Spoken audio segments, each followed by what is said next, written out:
lunch. Okay, this has to go. This has to go. Please eat this. And then we'll get into the new stuff. But we did enjoy those fish tacos after the class the other day. I thought they were good. So I think it's fun to keep working on the best fish taco recipe. If anybody has fish taco recipes that they absolutely love, I'm all ears. You can send them to my Get Set Up address. Hey, Katie, bye.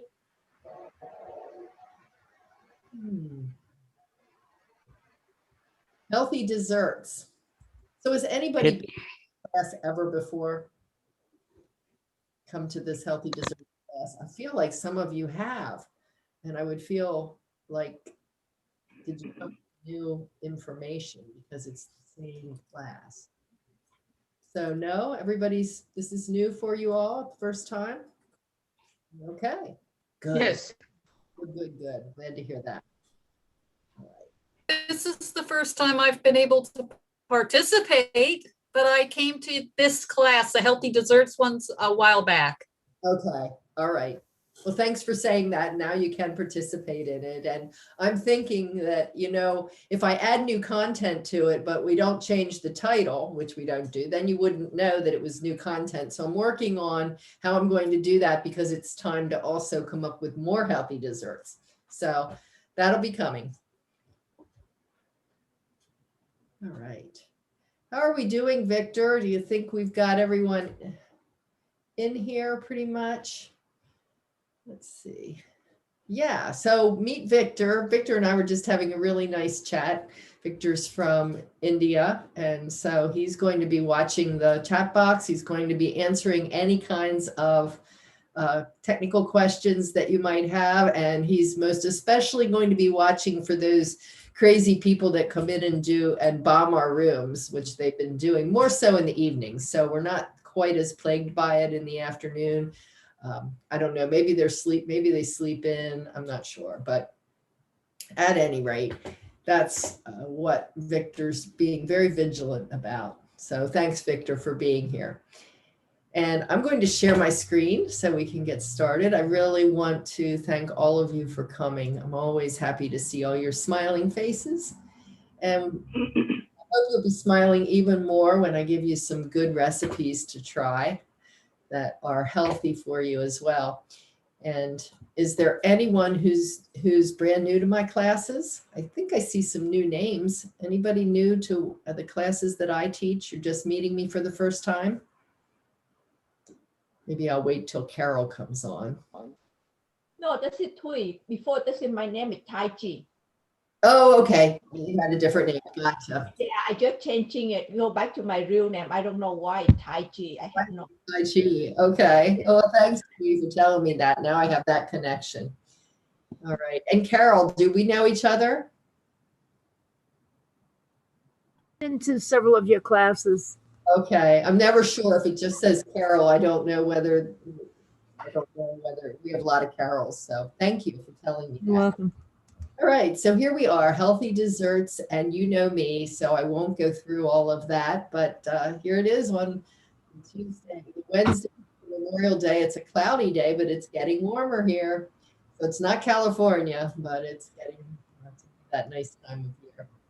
And you are really familiar with our platform that Get Set Up, and you know that when you come to my classes, I really like to ask you questions and get your input. So as we're talking about the topic of nutrition. Only 9 people. I hope you ask questions and that you'll also tell me what your strategies are. What do you do now? If you have favorite healthy recipes, please share them. And if you would like a recording of this class, help@getsetup.io is where you would want to go. And we're all doing this class by live stream. So those of you who are out in live stream land, hello, I'm glad that you're here. And please consider registering because the best way to participate in these classes is to register and join us and have contribution, join us in the conversation. That's what makes it fun and unique to our platform, I think. Okay, so what are we going to talk about today? I thought it would be a good place to start to discuss, what is it that makes a dessert unhealthy to begin with? And in the context of that, take a look at some dietary guidelines. I mean, what should we be eating in a day's time? What do the nutritional guidelines tell us we should be getting more of or less of? What frame do we fit within? And then with that context, then how do we make desserts healthier? Not only less bad for us, but actually healthy. And we can do that. So that's the good news. It's pretty novel when you think about it to say, oh, I'm going to have dessert. That thing I always feel guilty about having after dinner. I'm going to have that dessert, and it's actually going to contribute to my nutrition for the day instead of being a little red mark in my book. So maybe you don't feel that way, but I sometimes do if I'm eating a dessert that I'm overindulging. So we'll talk about getting to something that's a little healthier. And then I do have some desserts to share with you. And of course, everything that I talk about today, as far as recipes are concerned, I will share with you in the email that I send out after the class. So do look for those emails.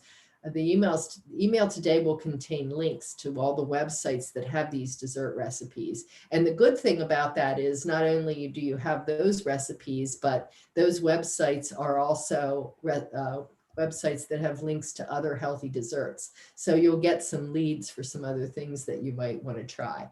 And by the way, if you do decide to try something, pick one of those other links and try another one of those desserts, I think it would be really great fun to hear from you about that and what you thought of it. And maybe we could include that or feature it in a future recipe class. One of the things that I get hung up on a little bit when I teach a class is that I like to test recipes before I do the class so that I know what I'm passing on to you. And I can only eat so much. I can only make so much and eat so much. So it's really good if I can get some others of you to test some things and say, hey, this really made the grade. I give this one a 5-star out of 5. So let me know if you try any of those dessert recipes. So first of all, I wanted to ask the question that was on the previous slide. If you had to pick one dessert that was your absolute favorite, what would it be? Brownie. pudding. Banana pudding. Okay. Brownie. Brownie, chocolate. Okay. Yeah. Yes, brownie. Anything chocolate. Anything chocolate. It's so funny. I get that answer all the time in this class. Anything chocolate. And I like carrot cake. you like what? Carrot cake. Carrot cake. Carrot cake. Oh, Carrot. I'm sorry, Tatiana. Carrot cake. I love carrot cake too. How about Butterscotch cookies. Chocolate cake. Oh my goodness. Oh, tea cake? cheesecake. Yes. Wonderful. Butterscotch cookies. Or chocolate. Gail, how about you? You were shaking your head. Were you saying chocolate or was something else? Chocolate, anything chocolate. Well, we have a long list of favorite desserts here. Hopefully I can give you a few that will satisfy the taste for some of these things. Certainly not all of them, but some of them. And Tatiana, I don't have a carrot cake recipe, but you're already halfway there with carrot cake because it's generally a fairly healthy cake to begin with. So you can try some tips and tricks to slim that down that you get from this class today. I think could also help improve the nutritional profile even more for you. So yeah. All right. And so now what does make a dessert unhealthy though? When you think about that, what is it that you tend to, shy away from or say, oh, I shouldn't have that Sugar. Sugar. Sugar. sugar, Fat. fat? That's pretty much it, isn't it? Sugar and fat. There's just so much of it in the desserts that we eat. So what do we? Any ingredient that makes it taste good. How about it? Yes, anything that tastes good is what we always have to figure out a way to, yes, our bodies are just programmed that way to make us crave those things that just aren't always that good for us. But the good news is there are options for that. And there are also ways to train our taste buds. So that's reassuring, I think. So you're right, too much sugar, too much fat, and that leads to too many calories, which often comes as well from too large a serving size. So we really are not usually satisfied with one cookie, or we might not be satisfied with that 1/2 cup of ice cream, which is considered a serving size. So that could be part of the issue. So how can we train ourselves to just like that little bit of something? And there's been a lot of trend toward that lately. I've noticed that there are lots of little desserts now that you can make that you put in shot glasses. You'll even get those at restaurants, little shot glass desserts. They're just a little sweet thing at the end of a meal, which is just right and doesn't blow your diet. Or there's these little mini cheesecake bites that you can make and put into a muffin tin and freeze them. So you have just a bite. It's almost like having a piece of candy, but it's a cold dessert, and it just satisfies that need for something sweet. So there are those kinds of strategies for helping to reduce serving size. So I wanted to talk a little bit about the US government's dietary guidelines for us. And I'm not always that crazy about all the guidelines that we get from the government necessarily, but I think that it is helpful because they're not the be all and end all. And you shouldn't look at this as being something that is telling you this is what you must have. These are just very much guidelines. And if I would say anything to you about nutrition, it would be that every single body is a little different physiologically. So you really have to find what works for you. But in general, we require 3 macronutrients: fat, carbohydrates, and protein. And the only 2 that I'm really addressing on this chart are the fats and the carbohydrates, because that's what you just said was a problem. Fat and sugar, which is a carbohydrate. And I would throw in there flour, as in all-purpose flour, as a simple carbohydrate, which is what sugar is, a simple carbohydrate. And a simple carbohydrate is a carbohydrate that is digested very quickly by our system, and it causes a spike in our insulin. And so those things are very high on what is called the glycemic index. And they are burned very quickly by our body. That's why we've got an epidemic of type 2 diabetes in this country, because we consume so much food that is made from simple carbohydrates, a mixture combination of all-purpose flour, which doesn't have any nutritional value to it, and granulated sugar, which has no nutritional value. Very empty calories, and they do make our blood sugar rise very quickly. So, however, we should be getting 45 to 65% of our daily calories in carbohydrates, but the right kind. So we're looking for complex carbohydrates, the kind that digest more slowly and cause our blood sugar to be really evened out. So we'll talk about some of those that you can include to make that happen in your desserts, so that your desserts aren't going to be the cause of an insulin spike. That's what we want to avoid. Isn't that what you hear? You can't have desserts if you're diabetic, or if you're leaning toward high blood sugar, you don't want to eat a lot of dessert. So hopefully we're going to give you another option here. And from a fat standpoint, surprisingly, we need about 1/3 of our calories every day in fat, but it matters what kind of fat. So if you're buying dessert products, you just do want to read the label and make sure there's 0 trans fats in that product. Now, the FDA did ban the use of trans fats, but that doesn't mean they're not still out there in some product through some workaround. So just double check, make sure 0 trans fats. And then when it comes to saturated fat, keep your level under 23 grams a day. So that doesn't mean that you have to eliminate it entirely. It just means that you need to keep an eye on it and not go over that 23 grams. Otherwise, it's okay to have some dairy. If you can tolerate dairy, lots of people are sensitive to it. You can have some dairy, you can have some calories in like a cheesecake, but cheesecake, you'd be surprised, you might be surprised, maybe not, how much fat is in a piece of cheesecake, traditional cheesecake. So we'll talk about that a little bit. And if you write anything down, you might want to write this down. Less than 23 grams of saturated fat would be a good thing to go by when you're looking at your daily intake. And then sugar, this is added sugar. This is not the sugar that you find in fruit. This is the sugar that you find in your coffee or your tea or the dessert that you make and add sugar to. So in that respect, we should be getting no more than 6 teaspoons or 25 grams of additional sugar per day.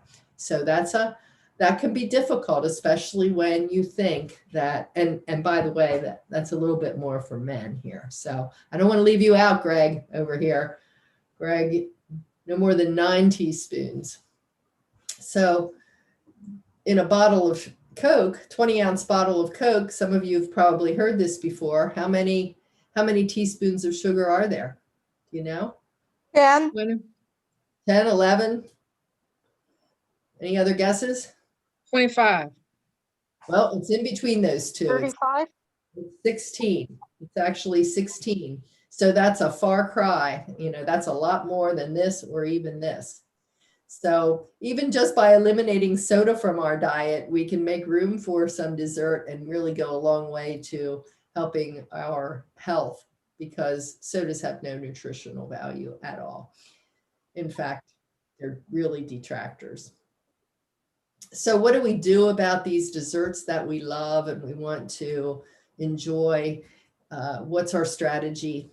We need to do something with the flour, the all-purpose flour that's in these desserts. So we want to use less of it, and we can use less of it by incorporating some whole grain flour instead. The difference is that this all-purpose flour has just what's called ectosperm of the grain in it, and that doesn't have any nutrient value. Whereas the whole grain flour does include the bran and the germ, and this is where all the vitamins and minerals really reside. So whole grain equal healthier and also more complex. This is a simple carbohydrate. This is a more complex carbohydrate, though it's processed. So it's still very much more healthy for you. The other option is in some cases to completely replace the flour by using black beans or avocados in especially brownies. So some of you talked about chocolate and brownies specifically, and I think you'll be happy with this recipe that I'm going to talk to you about today. Has anybody ever used black beans or avocados in their brownie mix? Brownie recipe? Okay, well, how many of you who like brownies like a fudgy brownie? Yes. Fudgy kind. Yeah, me too. And that's what this will do for you. It's more a fudgy brownie than it is a cakey brownie. So I think you'll like it. Then when it comes to fat, what do we do here?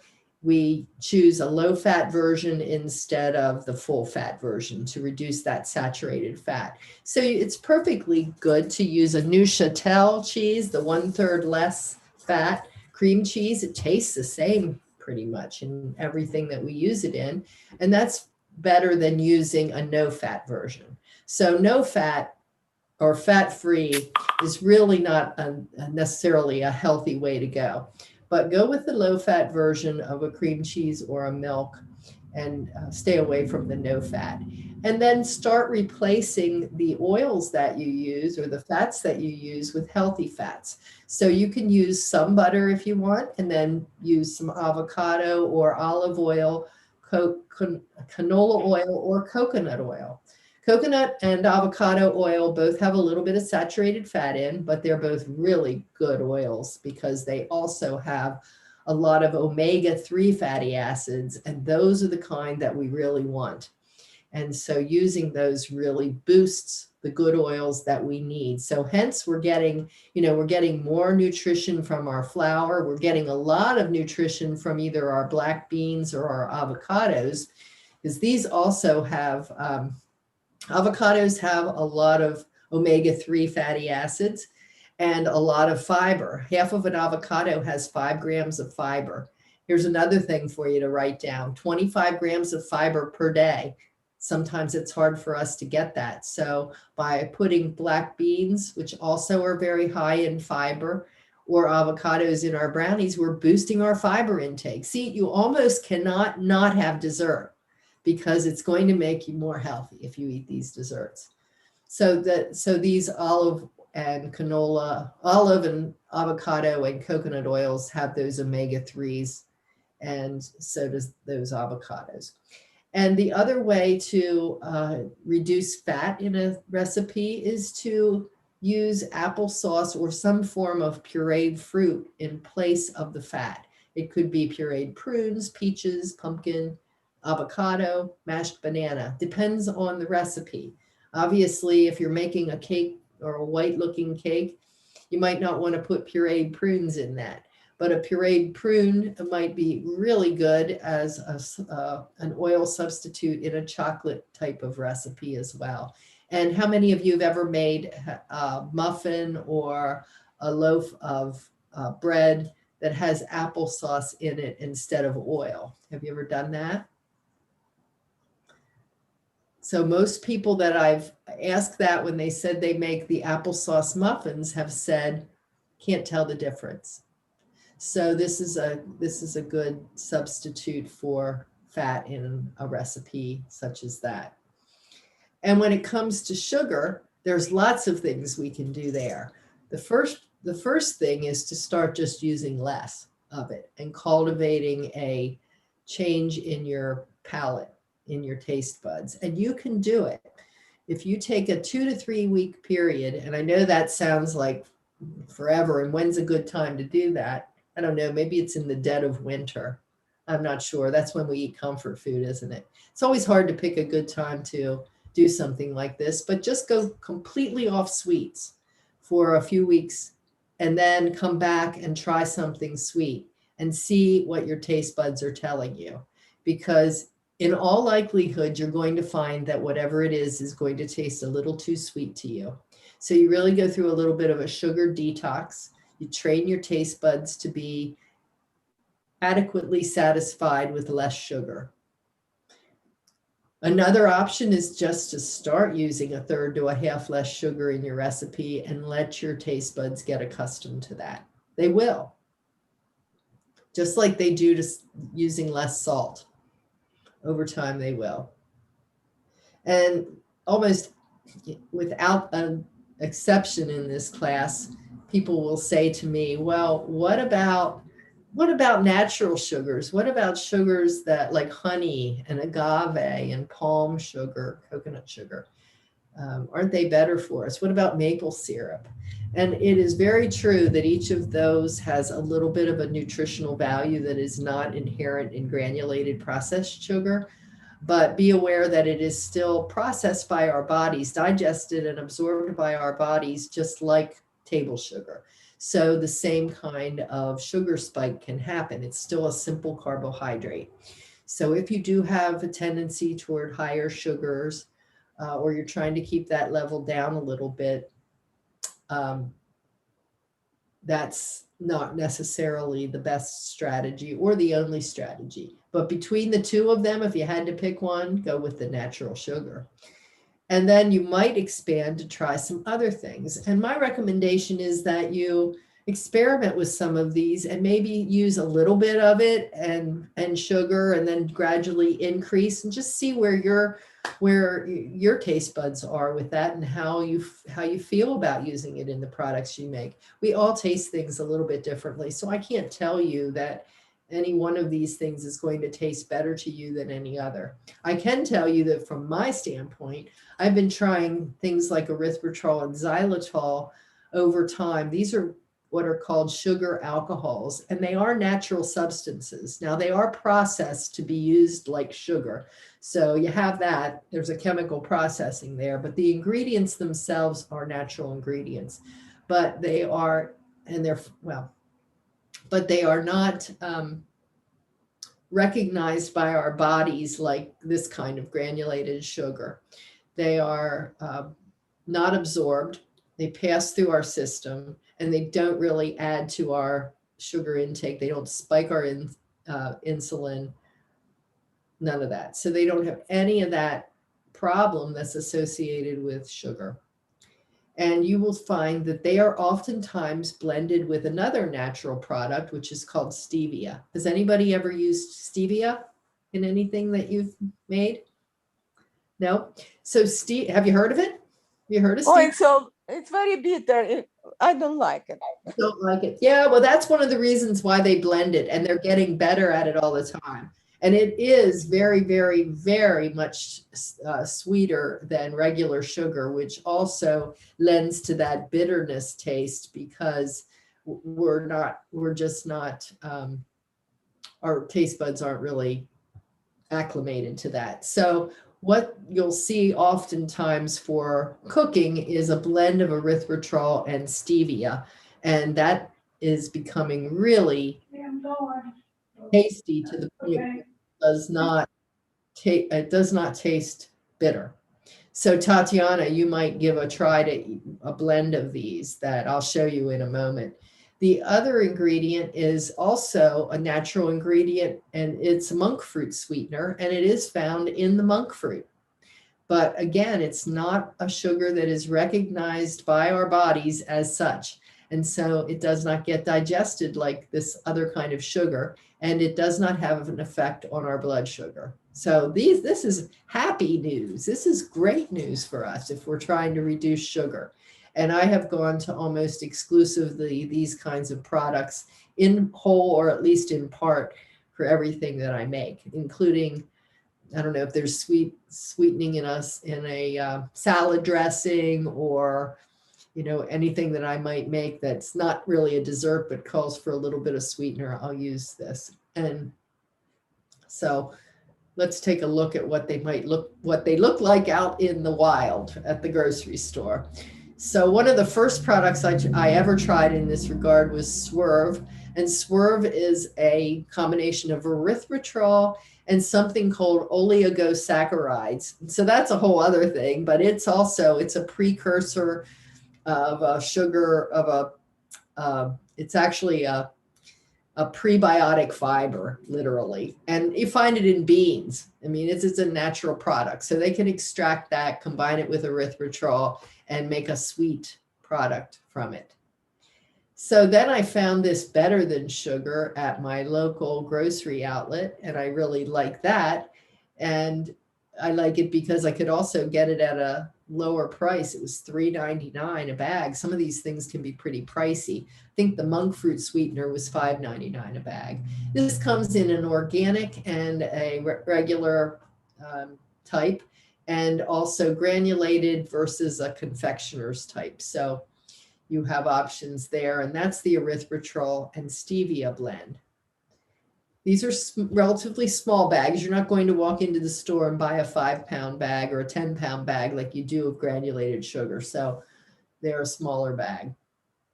But it also lends itself to, I don't go through as much because I don't use as much sugar as I used to. And then this monk fruit sweetener is also a blend with erythritol. I went and checked the bag after I put this slide together just to make sure. And there's an amber and a classic white type. So have you ever tried to reduce the sugar in the desserts that you make? And what has been your strategy for doing that if you have? Anybody? I simply used less of it. The results were sometimes good, sometimes not so good. Can you remember, I know this might be asking a lot, but can you remember any that you made that were good?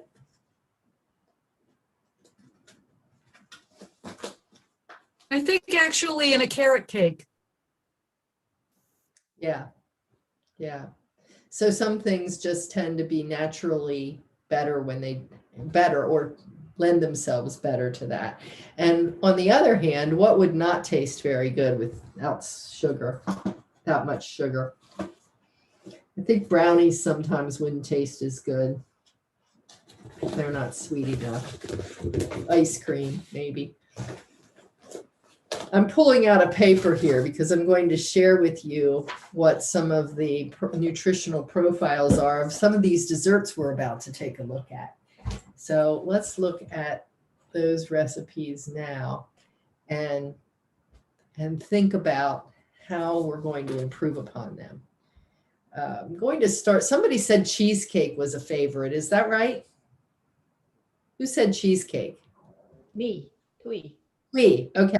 Well, Twee, I would like to read this to you, to all of you, really. This is what the profile is of a piece of Cheesecake Factory original cheesecake. It per slice, it's 830 calories. It has 37 grams of saturated fat. Remember, 23 was our max. And it also had a little bit of trans fat in it, 2 grams. They might have taken that out by now. 157 carbs and 51 grams of sugar. So talk about blowing your diet. This is a recipe that's pretty hard to, well, let's just say you should be splitting that one with somebody. So let's take a look at this healthier no-bake pumpkin cheesecake as an example of something that you could do as an alternative. And I picked this for a couple of reasons. One is that I think it, for me anyway, really answered my taste buds' need for some cheesecake. It was using pumpkin, which was another healthy ingredient that I could include in my dessert. It was something that I could put into these little dessert glasses, which are so cute and so easy to make and serve. And they're very refreshing. They're just the right amount in serving size for after dinner. And when I served them to company, they loved it. Twice I've done this now, and twice they really enjoyed the recipe. So this made my my frequent flyer list. So that's not even mentioning the health profile. Let's take a look at it and how easy it is to make. And by the way, I just used regular whipped cream in the can on this. You can make your own homemade whipped cream, but I used the kind in the can, and that's not really very high calorie. A little bit of that is not bad for you at all. So this has a crust of graham crackers, but then also pecans. So that adds some nutrition, some omega-3 fatty acids again, and a little bit of cinnamon. So inclusion of nuts is a very healthy thing to do. We have minimal flour here in these graham crackers. And then the filling is reduced fat cream cheese. Can you enlarge that just a little? I'm sorry. Can you enlarge that, please? Sure, let me give that a try. Thank you. I think.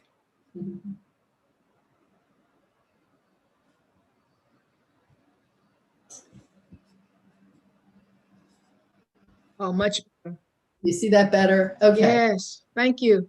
You're welcome. So the filling, 8 ounces of reduced fat cream cheese, non-fat, plain Greek yogurt. Now you want to make sure you use Greek yogurt because the other kind is too watery. So you don't want these to be Hey, you want to get out of here?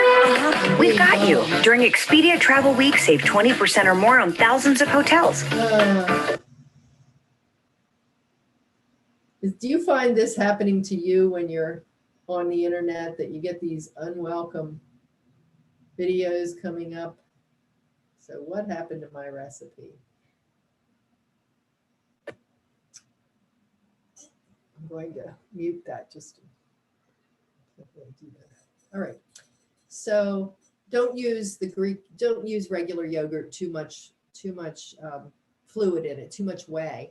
Now, if you just have regular plain yogurt, not Greek, then just drain it. Drain it through your colander, perhaps with some cheesecloth there so that the fluid can drain out of that, okay?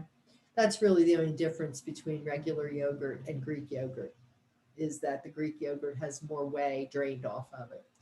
A cup of pumpkin puree and a teaspoon of pumpkin pie spice, or alternatively, you can use whatever spices that make up a teaspoon of your favorite pumpkin pie spices. So if you don't like ginger, don't put ginger in.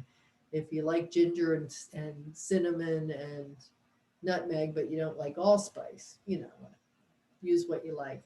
And then some vanilla extract. And this does have 6 tablespoons of pure maple syrup in it, which means that you're getting basically a tablespoon of sugar in one serving, because I think this makes 6. So I'm going to squeeze that down and size that down a little bit more. And I'm going to check something here. Makes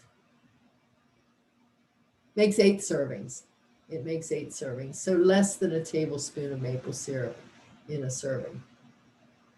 Couldn't be easier in the food processor. Just blend up the nuts and the graham crackers and put them aside. You're going to put them on the bottom of the glasses, and you're going to save a little bit to sprinkle on top of the whipped cream to make it look pretty.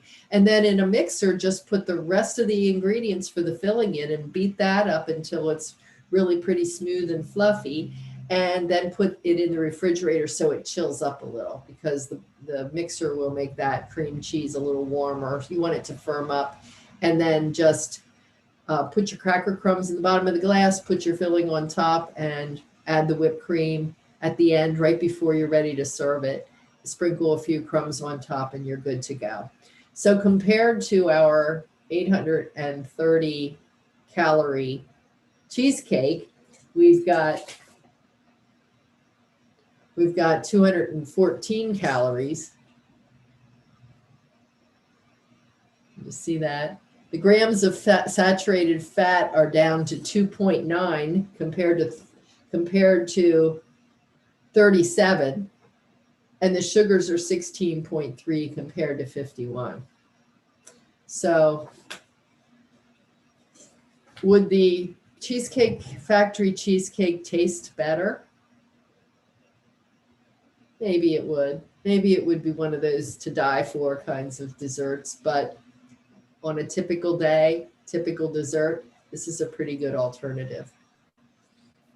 Thoughts about this recipe? Any comments about this? Does it look good to I had an accident once, and I was making a copycat pumpkin cheesecake, copycat from I supposedly. think it has a lot of potential for other flavors as well. And what I ended up use, doing was accidentally Perhaps a forgetting. cup or a little less of strawberry puree and a little bit of vanilla. Skip the pumpkin pie spice and do something seasonal with strawberries or with raspberries, or maybe with lemon curd. So there's lots of options for this little dessert in a glass, and it can be a very refreshing summer dessert.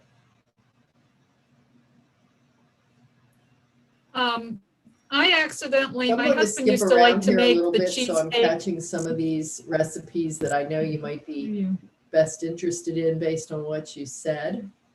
Oh, hi Deb, are you able to listen?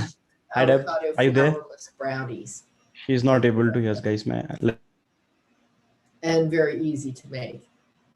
They're flourless, Deb, and they use 1 ripe avocado, but do not go by 1 ripe avocado. Yeah, Katie, you have a question? Can you hear me? Can you hear me? Oh, you can't hear me. I don't think you can hear anybody. Oh, you can't hear me. No, can you hear me? Oh, I guess I could not. I just turned my volume. Now I can. What did I miss? Okay, great. Well, I was going to say, my husband used to like to make the really heavy New York style cheesecake, and he made it. He forgot the sugar one time, and nobody noticed. Wow. So I don't think you really need to add sugar, or at least not a lot of it. Not a lot of sugar to the cheesecake. He didn't. Oh, so it must have had some fruit in it, or it had to have a little something, or it would have just tasted. No, like... it didn't have anything. It was just, well, he liked to put canned cherry, frost top pie filling on it, but I don't like that. So I just had the cheesecake, and we had two or three friends over for that, and nobody said anything. Nobody noticed. And it wasn't until afterwards he goes, that cheesecake tasted a little different. And he's looking at the recipe and he realized he didn't add the sugar at all. Well, there's a good case in point. Not everything needs to have sugar, does it? Or a lot of sugar. So we can, we tend to follow these recipes just like we just follow them, but we can experiment. And I think that's a really good one. Cheesecake isn't really a super sweet dessert anyway. So if you had a little bit of sugar in the crumbs in the crust and any kind of sweet fruit on top, it would probably work out pretty well. So let's look at these avocado brownies. And if I missed anybody else talking, please go ahead and chime in. I don't know my volume was down. I think I tried to mute that video. Let me know if you have any other questions. But in this recipe, you're using an avocado, 7 ounces or a ½ cup mashed. Don't go by one ripe avocado, go by the measurement. That's more important. And then a ½ cup of either cacao powder, or I use just cocoa powder. 2 eggs, a cup of sugar. Now in this case, you can easily use a ½ cup of sugar, one of those sugar replacements that I told you about, and a ½ cup of sugar. You can go with a full sugar replacement if you want to. And you most certainly can just take a little bit of that off too. Maybe not quite as much as what it calls for. We're using a ½ cup of almond butter here as some of the fat in this recipe, and to increase the nutritional value of the recipe too, because nuts have lots of good fats and good vitamins in them. Baking powder, vanilla extract, a little sea salt, and then these dark chocolate chips that you can fold in. And you can use a dairy-free brand if you like, or you could even go with sugar-free. I would go with a semi-sweet, which is very low sugar. And you're going to make an 8 or 9 inch baking pan of these brownies. Just go ahead and line that with some parchment paper. You might want to spray some oil on the bottom, spray some Pam so that your paper stays in place. And you're just going to put all of those ingredients that we just talked about into a food processor and process it until it's smooth. You don't want to overdo it, but just make sure you don't have chunks of avocado. They're not going to dissolve. So you want it smooth enough to avoid chunks. And then just fold in the chocolate chips and bake them for 45 minutes at a 325-degree oven. So they're super easy. When they're cool, just pick up the parchment paper and put it onto your cutting board, and then you can cut those into small squares. But she does say wait for about 2 hours for them to cool. She does mention that if you eat these while they're warm, they may have an avocado taste, which I have not experienced that, but you might wait and just let them cool completely before you eat them.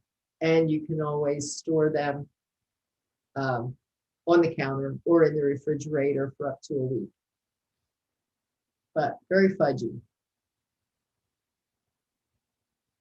So nutrition. These are not low calorie, 126 calories for one of those squares. And just 2 grams of saturated fat, not terrible, and 9 sugars. But lots of healthy things in there as far as vitamins, minerals, and even fiber with the avocado.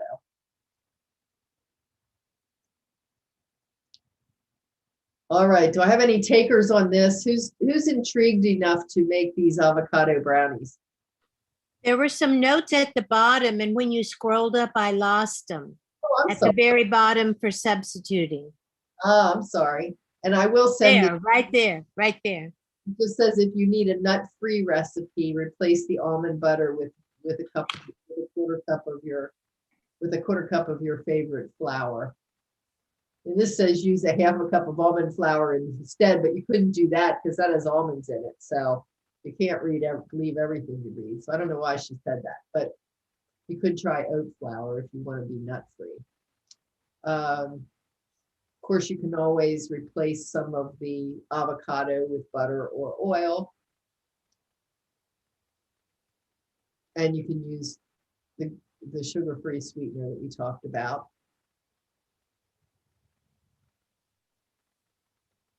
And this is Is for, there any way to buy avocado without buying an avocado that you have to worry about whether or not it's ripe before you cut into it? I've never done anything with avocado because it's always been, oh, you got to buy this thing and then you got to figure out if it's ripe.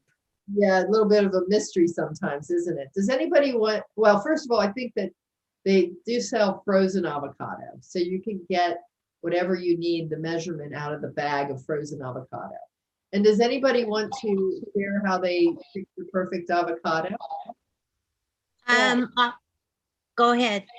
That's it, Tui. It's in one time, and I went to Costco. I bought this frozen avocado. Tastes terrible. The frozen avocado tasting terrible. Yeah, don't. And after that, I said, forget it. Okay, well, that's When I go to the store, I usually get an avocado that is a little harder. You get the hard one, you can bring it home and it will not turn soft until the next day. Avocado for some reason doesn't last very long. So once you cut into it that next day, you got to use it right then and there. Well, I have an avocado keeper that I bought, and it's a plastic rim thing. And then there's a stretchy thing that goes over if you only want to use half. But if you only use half, keep the seed in the part that you're keeping. And as soon as mine turn a bit ripe, I throw them in the refrigerator because that slows the ripeness. But I use avocados all the time, but mostly I just use the whole thing because it's wonderful in salads. It's delicious. Avocado is delicious, but you have to, when you buy it while it's hard. And then when you get it home, you better eat it the next day. yeah, if you buy it ripe, if you buy it when it has Soft, a little bit of softness, that's when you want to go home and use it right away. right. And then if it's And you don't want them super, I just squeeze a little bit. And if it gives a little bit, I know it's not dry. But I've bought the ones hard and they never ripened too. They're too- So, they're too hard. You're right. I've had that happen as well. And the other thing to stay away from is any avocados. They tend to sell these, put them on sale, and they should be throwing them away. But they're black and they have, if you look at the surface, they're kind of dented.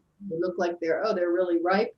So you might think, oh, that's good to use them then. But if they have dents on their skin, they are already gone. And when you open them up, they're going to be black in spots on the inside. So don't buy those. But I like Beatrice's idea to get them when they're not quite ripe and then let them ripen on your counter. And when they get, I think Carolyn said, to a point where they're starting to get a little bit soft, where you think they might be about ripe, you can put them in the refrigerator and they'll last for several more days at that level.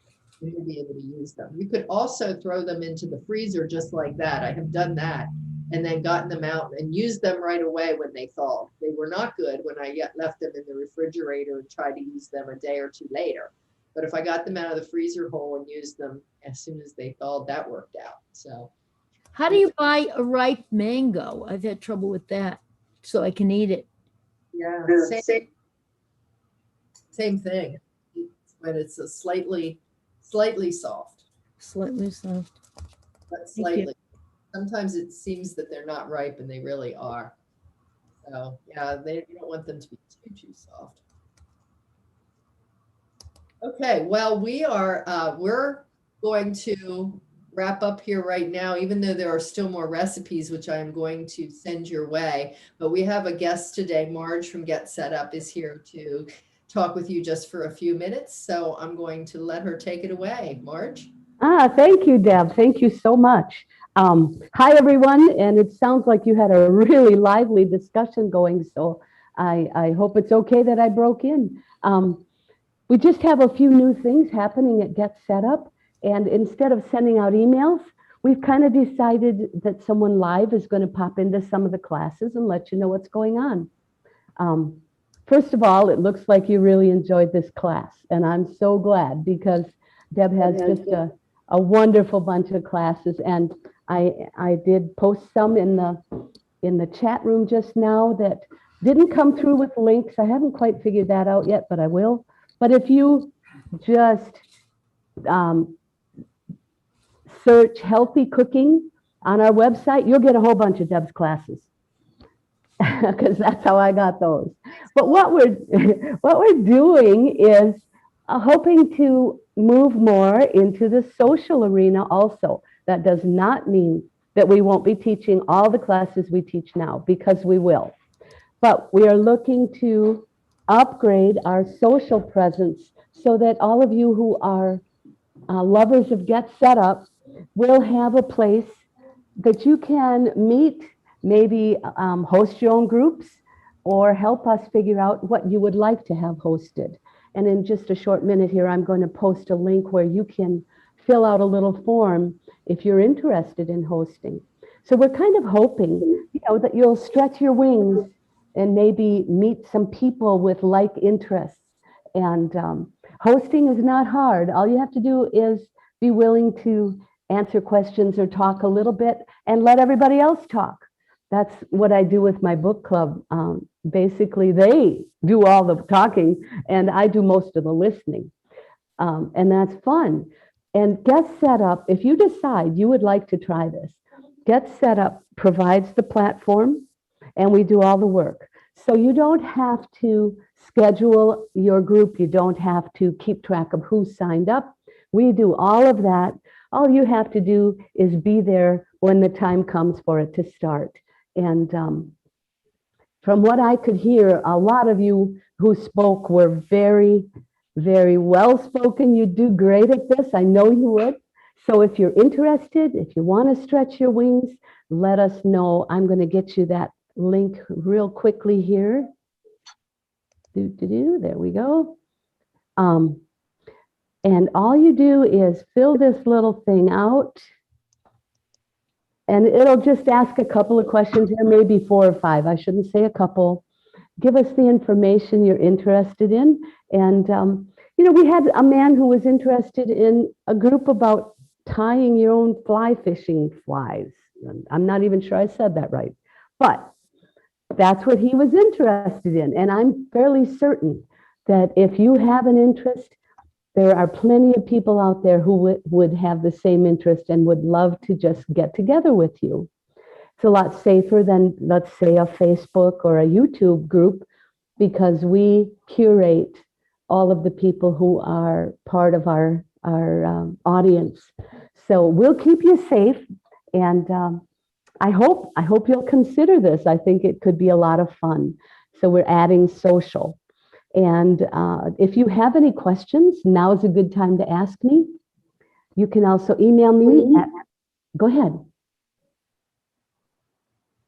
Okay, you can email me at marge@getsetup.io, and my name is Marge, just so that I get it. So if you have any questions or you want to give this a try, let me know, or let Deb know. Or you can always use help@getsetup.io also. We'll be sure to help you get started. And if there aren't any questions, then Deb, you can take it away and do your close. Okay. Thank you, Marge. You're very welcome. Thank you. And it is exciting to see so many people who are jumping in to be hosts, and even It is. sometimes I'll just piggyback on what Marge said. If you just want to dip your toe in by doing a little bit of co-hosting with me, that's also another way in. And for those of you who attended the classes on making scones, making muffins, Pam Penny's a member of our community, and she's done some of that, and then started her own interest group in art. So yeah, there's a lot. Awesome. Yeah. So thanks, Marge, again. Oh, you're welcome. I hope to see all of you soon. Okay, take care. You too. So we covered quite a bit in terms of strategies for making desserts healthier. And then we went over a couple of examples. We didn't get through all of the recipes, but no worries, because I'm going to send them all your way. I hope what we were able to take a look at today has you a little bit intrigued to try some of these recipes and see what you can do. And that most of all, you feel very hopeful that you are able to maybe make some treats that are going to be something you can enjoy and not feel guilty about. Very quickly on the flourless chocolate chip chickpea blondies, they're a little bit along the lines of the avocado brownies in terms of how you make them. So they're super easy to make, and they are nutrition packed using chickpeas.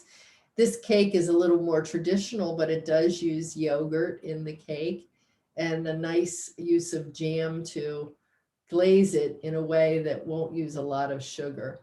And of course, here's a pecan pie that is, I think, very, very good. It doesn't eliminate sugar, but it certainly does reduce all the bad sugars that are in a traditional pecan pie. So if you are a person who likes pecan pie, take a glance at those recipes and see if you want to try them. As I said, I've tried all these recipes and I've liked each one of them. So I'm hoping you will too.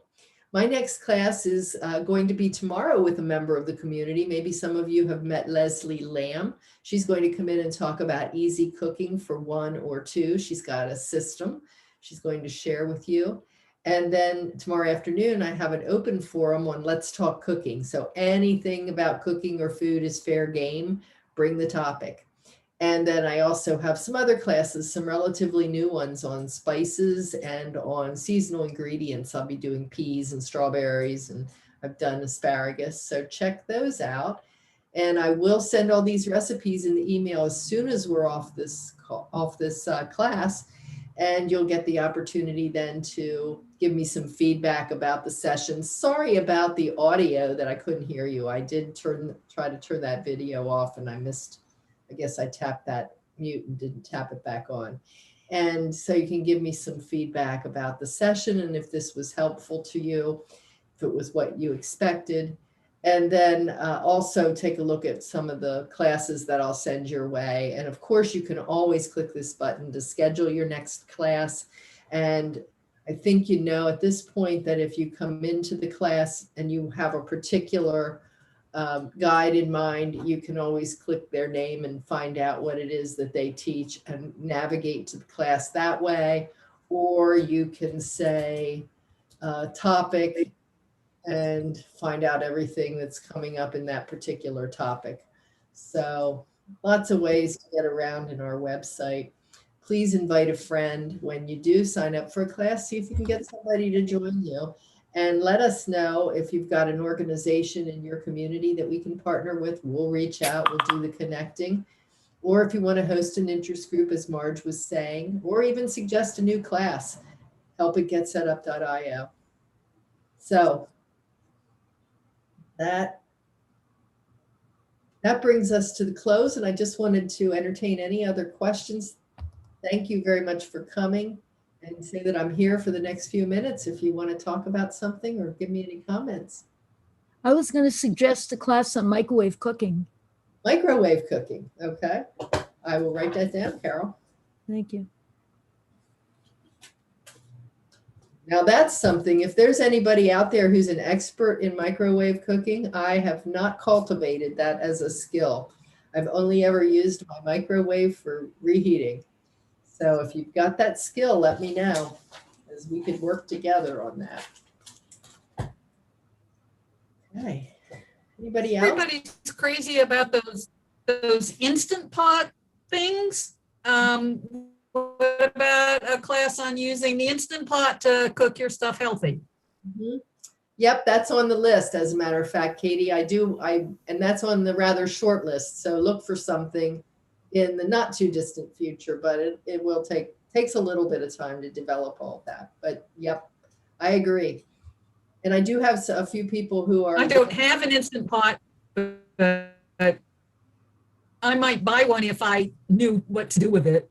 I know, right? So. And one of the things that I'm really trying to do, and maybe it's holding us up a little bit, is we're really trying to get in touch with the manufacturers of these appliances so that they could come in, not to sell us, but to come in and really explain what their products do, because who knows better than they do.